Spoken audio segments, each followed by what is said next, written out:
South Dakota Congressman Dusty Johnson is joining us. It seems like trade and disaster, the #1 things farmers are talking about out in the country. How long till we know the $3 billion of disaster aid that was passed for ag, how it will be allocated? Well, $3 billion sounds like a lot of money, but it's really not. The last time I talked to Secretary Perdue, he said they were getting closer to understanding how those dollars were going to come out. But I think the most important thing for producers to know is that there's not going to be this huge buy-up on the crop insurance side for prevent plant acres. There were these rumors that there was going to be, there going to be a little extra on top.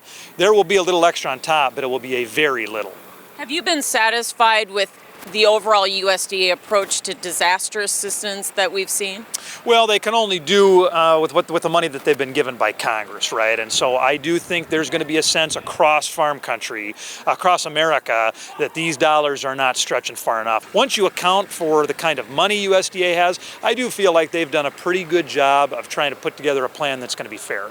So we've seen the China trade war drag out longer than folks had thought. Are producers losing favor with trade policy of the Trump administration out in the country? Well, I have heard increasingly from producers that they're getting pretty tight, that if they're not at the end of the line, they can see it from here.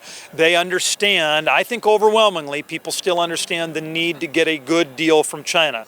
The worst thing I think we could do right now is to fold our cards and just, surrender the negotiations to the Chinese. Does this last past the 2020 elections?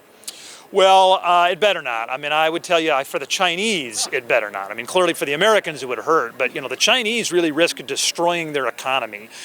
This has impacted them to a far greater degree than it has us. They don't have the kind of robust economy that we have. But listen, not good for the Americans either to have this go on into 2020. That's right. Thanks so much for joining us, Representative Dusty Johnson, joining us here from Dakota Fest.